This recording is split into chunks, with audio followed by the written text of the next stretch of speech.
Hey guys, today I'm going to be talking to you a little bit about complex texts.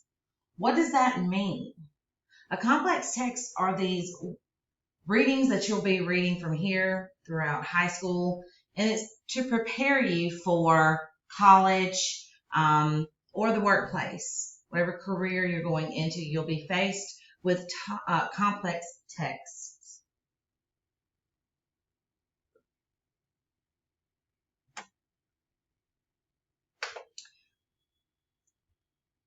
These complex texts have challenging vocabulary.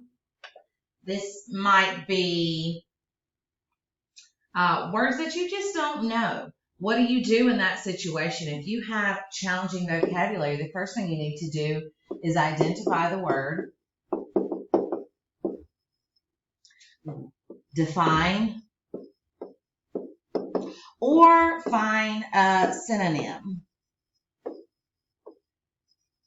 I hope I spelled that right. Oh well. After you have identified and defined and even find a synonym for these challenging vocabulary, these unfamiliar words, you could use that synonym. It's the best thing you could do. Take that synonym and put it in place of that word. You could make a mark on your paper or just think of it in your mind. Every time you see that word, think of the synonym.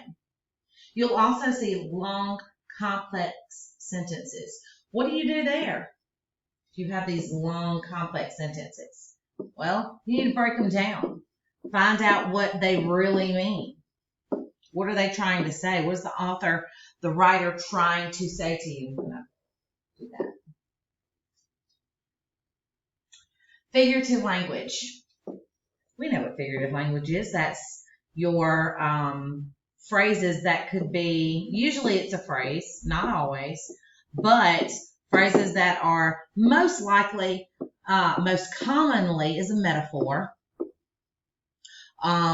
It could be a simile, anything, hyperbole.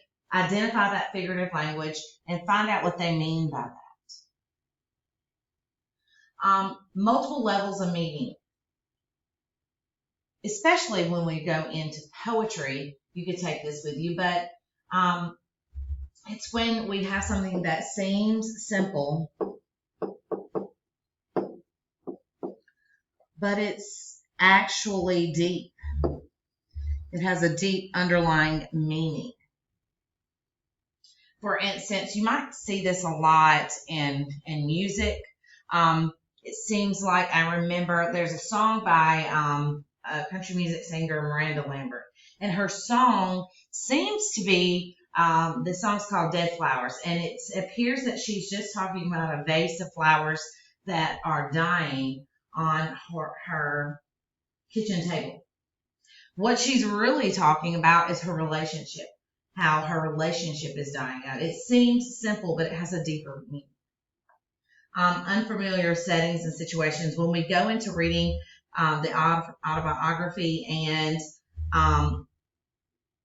the poor John's Almanac, these will have unfamiliar settings because it's taking place in a different time,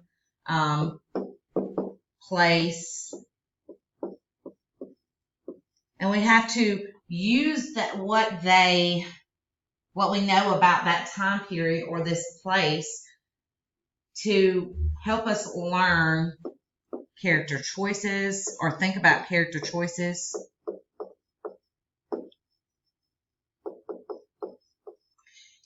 And things like that. So the first strategy I'm going to go over with you guys is multi-draft reading. This is where you read the text 3 times. Briefly, the first 2 times, the first time you're going to read and find out the what, when, where, how, and why. You're just reading and find the basic information. Second, when you go back over it and you kind of get a vague idea of what's going on, then you can go in and find that figurative language and that unfamiliar words, those words that you need to find synonyms for or define them. And the third reading, this is where you can just compare this to other things you've read, maybe even relate to it yourself, talk to others about it, and um, get information from your friends. And, usually the best way to help you is to just ask others what they thought about that text. Let's practice a little bit on Sonnet 27. Weary with toil, I haste me to my bed.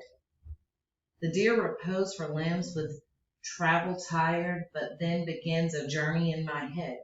To work with my mind when my body's work expired, for then my thoughts from where I abide intend a zealous pilgrimage to thee, and keep my droppage eyelids open wide, looking on a darkness which the blind do see, save that my soul's imagery sight, present my shadow to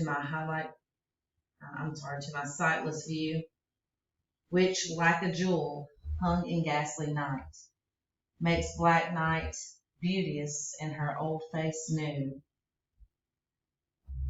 Lo, thus my day, my limbs, my night, my mind. By day my limbs, by night my mind. For thee and for myself do quiet find. So if I'm just reading for basic knowledge, we can gather that there's something going on about maybe sleep.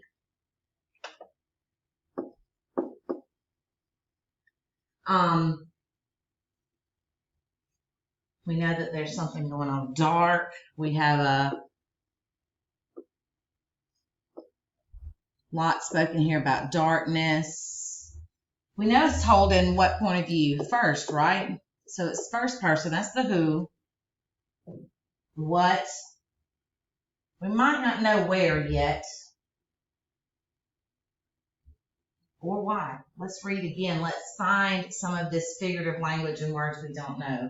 If you don't know toil, that's one that you would look up or find a synonym for. Repose.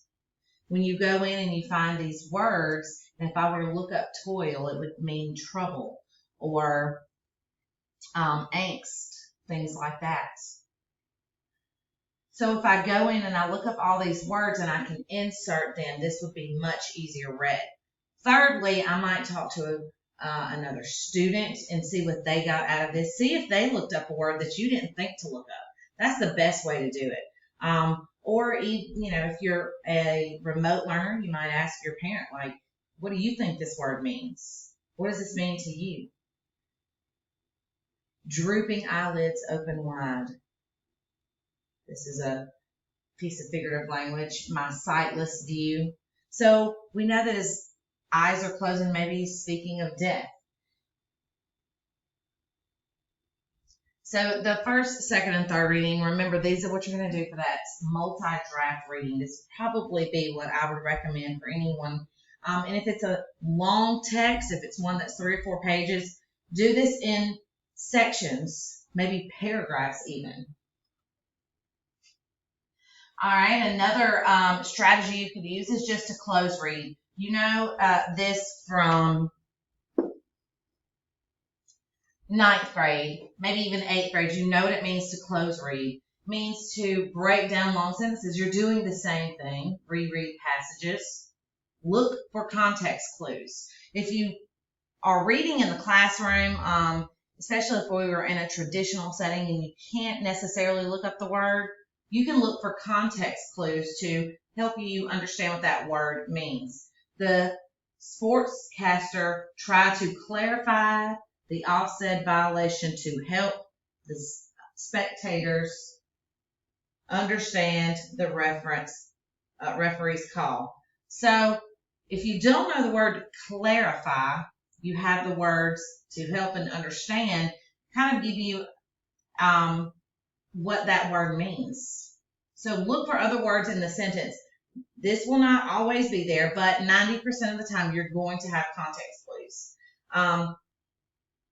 Example concepts and topics, contrast videos and topics. These are some things you can do if you're doing like research on a complex text.